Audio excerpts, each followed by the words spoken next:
Good morning. कैसे आप लोग हैं? ठीक है आप लोग? खाना होना खाना खा लिया? ओ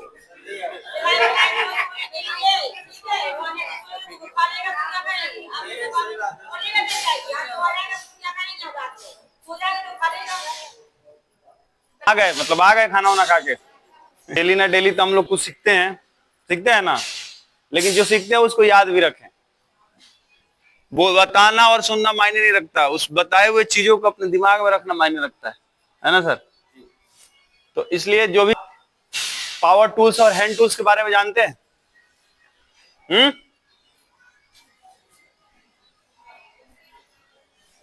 आप लोग पावर टूल्स हैंड टूल्स नहीं जानते हैं? नहीं जानते हैं? चलो देखो, डेली ना डेली तो हम लोग कुछ सीखते हैं ना, लेकिन जो सीखते हैं उसको याद भी रखें। वो बताना और सुनना मायने नहीं रखता, उस बताए हुए चीजों को अपने दिमाग में रखना मायने रखता है ना सर? तो इसलिए जो भी चीजें बताई जा रही है थोड़ी बहुत उसको याद रखो, ठीक है ना?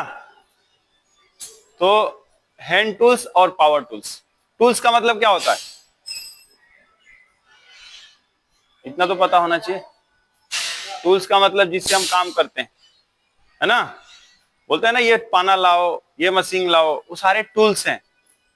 तो टूल्स के दो भागों में बांटा गया है, एक पावर टूल्स, एक हैंड टूल्स, ठीक है ना?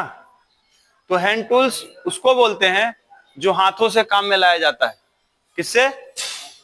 हाथों से काम में लाया जाता है, जिसका आकार जो छोटा होता है, पोर्टेबल होता है ना? इसमें कोई बिजली की जरूरत, जैसे कि हथौड़ा, है ना, वायर कटर, है ना, जो किसी नॉट बोल्ट को खोलते हैं उसका पाना, ठीक है ना, स्क्रू ड्राइवर, है ना, प्लायर, ये तमाम चीजें जो है हैंड टूल्स है। छोटा भी है और एक जगह से दूसरे जगह ले जाने में सहूलियत भी है ना? कितने आसानी से हम एक जगह से दूसरे जगह लेके चले जाते हैं। लेकिन अगर हम पावर टूल्स की बात करें तो वह एक ऐसा उपकरण है जो किसी बिजली, बैटरी या अन्य स्रोत से ऊर्जा प्राप्त करके चलता है। समझे ना? मतलब ये कि ये जो टूल्स है इसके लिए आपको बिजली की सप्लाई चाहिए, समझे ना? तो कौन सी टूल्स है? जैसे आपका Hilti machine, grinder machine, cutting machine है, ठीक है ना? ये तमाम मशीन है जो इसको चलाने के लिए आपको बिजली की आवश्यकता पड़ रही है, तो वो पावर टूल्स में आएगा। इसमें हैंड टूल्स में पावर की जरूरत नहीं है, मतलब इलेक्ट्रिसिटी की जरूरत नहीं है, लेकिन पावर टूल्स में इलेक्ट्रिसिटी की जरूरत है। हैंड टूल्स है तो हैंड से तो यूज करेंगे, पावर टूल्स को भी हैंड से ही यूज करेंगे, लेकिन उसमें क्या है कि बिजली की सप्लाई आ रही है, उस माध्यम से वो चल रहा है। और जो हैंड टूल्स है वो आप अपने हाथों से जैसे मन कंट्रोल कर रहे हैं, चला रहे हैं, वो आप पर निर्भर करता है, ठीक है ना? तो ये दो चीजें हैं, पावर टूल्स, हैंड टूल्स।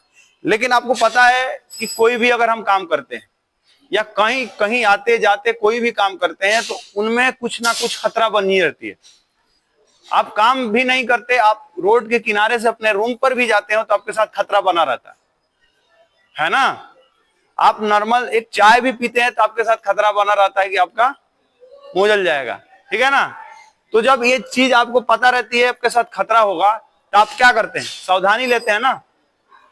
तो आप एक बात बताओ, जब हैंड टूल से काम करोगे तो क्या क्या खतरा होगा आपके साथ? हैंड टूल्स तो बताया जिसमें इलेक्ट्रिसिटी की जरूरत नहीं है। आप मान लो इलेक्ट्रिसिटी की जरूरत नहीं है तो उसमें कौन सा टूल्स आया? एक हथौड़ा को ले लो, आप किसी कील को ठोक रहे हो तो आपके साथ क्या खतरा है? हाथ पर हथौड़ा लग सकता है ना? कील ठोक रहे हो, अगर सही तरीके से नहीं ठोका, कील उड़ के कहीं और जाके लग सकता है किसी को। तो इसी प्रकार आपको खतरा को समझना है, और जब आपको ये चीज पता हो जाए कि ये खतरा है तो उसे सावधानी भी लेना है ना? हम सभी चाय पीते हैं तो हम सभी को पता है कि चाय पियेंगे तो क्या होगा? मुंह जल सकता है। तो क्या करते हैं? चाय लेके फूंकते हैं, फिर पीते हैं ना? उसी तरीके से आपको जब पता चले कि हम ये हैंड टूल से काम कर रहे हैं तो हमको हाथ पे लगने की डर है, कटने की डर है, कहीं छिल जाने की डर है ना? ज्यादा अपने फोर्स लगा के किसी नट को, किसी स्क्रू को हमने कसा, तुम्हें हाथ दब जाता है, जिससे मांसपेशिया में दर्द होने लगती है, हाथ दर्द करने लगता है। तो ये तमाम तरह के खतरे हैं जिनको आपको सावधानी बरतनी है, राइट। अगर हम पावर टूल्स यूज करते हैं तो वहां क्या खतरा है? पावर टूल्स में जाहिर सी बात है इलेक्ट्रिसिटी से चलेगा। अगर इलेक्ट्रिसिटी से चलेगा तो उसमें बिजली की खतरा है ना, बिजली की खतरा। जो मशीन हम यूज कर रहे हैं अगर वो डैमेज है, टूटा फूटा है, उसके पार्ट डैमेज है और हम उसको यूज कर रहे हैं तो वहां आपको एक खतरा, ठीक है ना। अगर हम बिना मशीन को चेक किए किसका वायर कटा हुआ है, प्लग लगा है, या जिस बोर्ड में हम उस प्लग को लगा रहे हैं उसमें ब्रेकर लगा हुआ है कि नहीं, कि अगर हमारा शॉर्ट सर्किट हुआ, ओवरलोड हुआ, वहां से ट्रिप कर रहा है कि नहीं, अगर ये चीजें हम देख कर नहीं चलाते तो भी ये क्या है? खतरा है। तो इससे हम बचेंगे कैसे? आप कोई भी मशीन जब यूज करते हो तो सबसे पहले क्या करते हो? अब आज से सीख लो, कोई भी मशीन यूज करने से पहले आपको उसको चेक करना है, इसका वायर ठीक है, मशीन की कंडीशन ठीक है, अगर वो कटिंग टाइप का मशीन है तो उसमें लगा हुआ व्हील ठीक है कि नहीं, डैमेज तो नहीं है, ठीक है ना। ये चीजें जब आप चेक करके चलाओगे ना तो आप उससे बचोगे। मशीन की अगर आप लेके जा रहे हो तो चलाएगा कौन? आप लोग ही चलाओगे, ठीक है ना। कोई वहां देखने तो जा नहीं रहा है, चेक तो आप ही को करना है। तो अगर कोई भी मशीन आप चला रहे हो तो सबसे पहले आपको उसको प्रॉपर तरीके से चेक कर लेना, ठीक है ना, तब चलाना है। बहुत सारे लोग लेते हैं वहां लगा के चलाने लगते हैं। आप सोचो आपने इग्नोर मार दिया, वायर चेक नहीं किया और ले अगर रास्ते पर कोई सामान ही काट रहे हो, पता चला वायर कटा हुआ है और बिजली जो है पूरा फ्लो कर गया, आपकी अकेले की गलती की वजह से उसके कई लोग रहते हैं और सभी बिजली के इफेक्ट हो सकते हैं, सभी को करंट लगेगा, सभी एक बड़ी घटना हो सकती है ना। गलती एक, कई चले जाएंगे। तो इसलिए कोई भी मशीन अगर इलेक्ट्रिसिटी वाला आप यूज करो, कोई भी मशीन पावर टूल्स का यूज करो, तो आपको प्रॉपर ढंग से उसको चेक कर लेना है। आप कोई भी मशीन काट रहे हो या हिल्टी चला रहे हो, देख लो कि इसमें जो चीजें चाहिए, हैंडल है कि नहीं, इसका कवर गार्ड है कि नहीं, इसमें लगने वाली जो पिन है या उसका व्हील है वो सही है, डैमेज टूटा फूटा तो नहीं है। अगर सब सेफ है तब आप चलाओ, क्योंकि चोट आप ही को लगेगा। अगर सही तरीके से नहीं किए तो बचना किसको है? आप ही लोगों को है। आ रहा ना समझ में? तो इन चीजों को ख्याल रखते